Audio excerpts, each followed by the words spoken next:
Roses are one of the most beautiful flowers, but they're also quite difficult to draw because of all these layers of petals.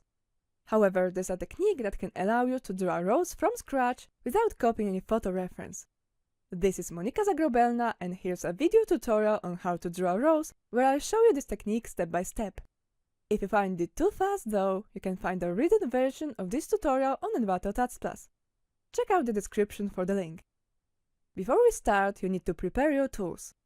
I'm going to draw digitally, but this technique is universal and will work perfectly with pencils as well. If you draw traditionally, you'll need a sheet of paper and a few pencils. A hard one for sketching, it can be just a normal RGB pencil, and two softer ones. Soft pencils are the most important tool in traditional drawing because they allow you to draw dark shades without making the graphite shiny from pressing the pencil too strongly. And for such professional tools, they're also quite cheap and can be found in most stationery shops. But if you can't get them at the moment, you can still follow this tutorial to draw a rose without shading. You may also need some other basic tools like a pencil sharpener or an eraser. So let's start drawing. First we need to draw some guidelines, so make sure to draw them lightly, barely touching the paper, to be able to erase them later. I draw my lines dark so that you could see them better, but yours should be much lighter. Draw an egg shape. This will be the inner bud of the rose. Don't worry if you can't make it perfectly egg-shaped. These first lines are here just for you and nobody will see them in the end. Draw a horizontal oval on top. This is the opening of the bud. This should help you see the whole shape as something 3D. Draw a small petal inside close to the border. Then draw a spiral inside and connect it to the lower border of the oval. These are our first tightly curved petals of the rose. Now draw a heart shape around the opening. These lines will mark the edges of the next layer of petals. Draw another, bigger heart shape around the previous one for one more layer. These petals are big enough to curve a little outwards. Draw lines on their imagined surface to mark their 3D shape. Before we go any further, accentuate the important lines of this little bud to not lose them among all these guidelines that we'll be drawing in a moment. Still, don't press too hard, because it's still too early to decide which of these lines will be the final lines.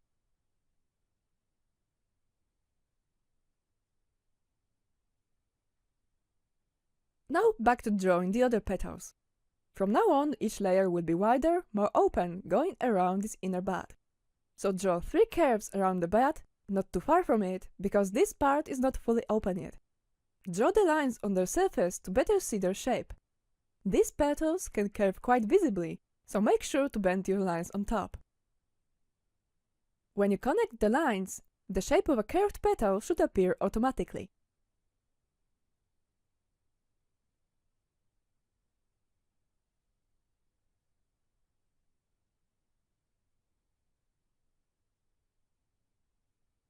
The next step is just a modified version of the previous one. Again, draw the curves around the petals, this time slightly further. Mark their shape with some curved guidelines, this time starting lower and bending them even more, and outline the shape of the whole petal. These petals should be visibly larger than the previous ones. Time for another layer. Again, draw big curves around the petals and add the guidelines along the surface. These petals should begin much lower, and the bending part should be longer. This is because these petals are supposed to be larger and more open. It's quite easy to draw the petals bending to the sides, but it's not realistic to draw them always in this position. Time to add a petal that will bend towards us, the viewers. Because of perspective, mainly the curved part should be visible here.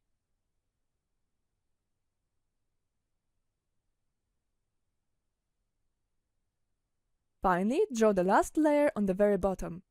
This layer will be very open, almost horizontal, so the petals should be almost flat outside of the curved part. Because they're mostly covered by the other petals, you can simply guess their shape using the others as a reference.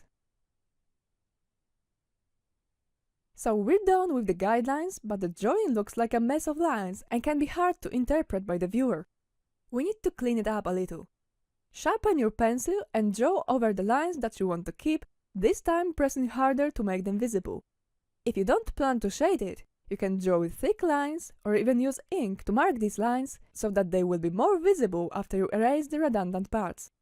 However, if you want to create a fully shaded drawing, make these lines accentuated but still thin and not too pronounced. This will give you a better control over the shading later and keep the rows from looking like an illustration from a coloring book. Remember to take your time here. These lines are final and should not be corrected. Make sure you know what you're outlining before you press your pencil to the paper. If you're not sure where some petal starts and ends, draw another one first and see if the puzzle solves itself. When you're done, you can use the eraser to make the guidelines less visible. If you're drawing digitally, keep your lines on a separate layer to simply delete the guidelines later. You can use any drawing brush. I used a brush simulating a pencil to shade the rows in a traditional way.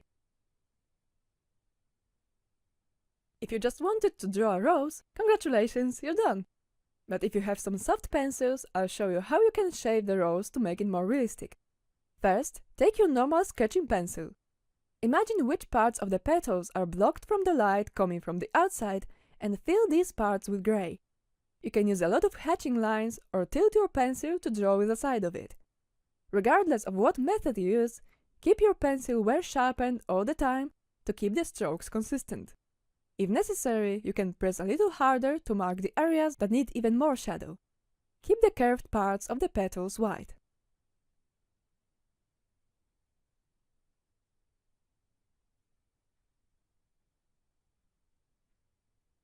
Take a softer pencil now.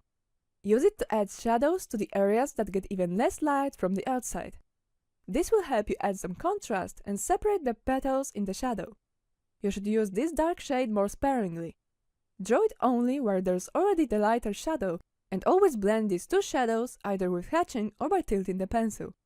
This shadow should take about 50% of the area of the previous shadow.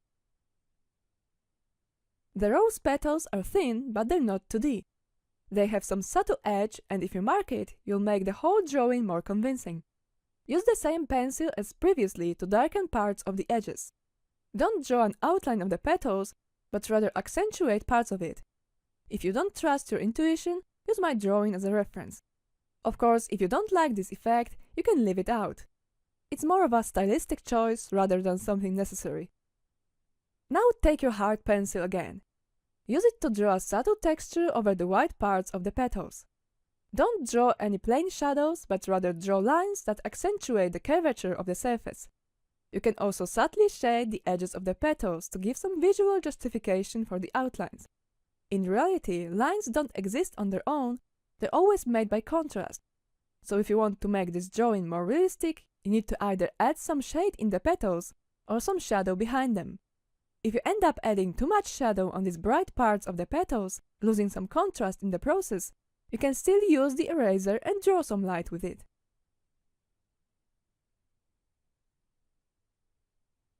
The drawing is basically done, but it can be improved a little more yet. If you have an even softer pencil, use it to darken the tightest crevices in the rose. This one more level of shadows will deepen the contrast if you do it properly. You should add this shadow very sparingly, maybe at about 10% of the whole shadow area. Keep your pencil well sharpened to blend the shadows in a subtle way. And that's all! I hope I helped you understand how to draw a beautiful rose from scratch, either traditionally or digitally. If you enjoyed this tutorial, please share and subscribe. This was Monika Zagrobelna for Autodesk. Thanks for watching.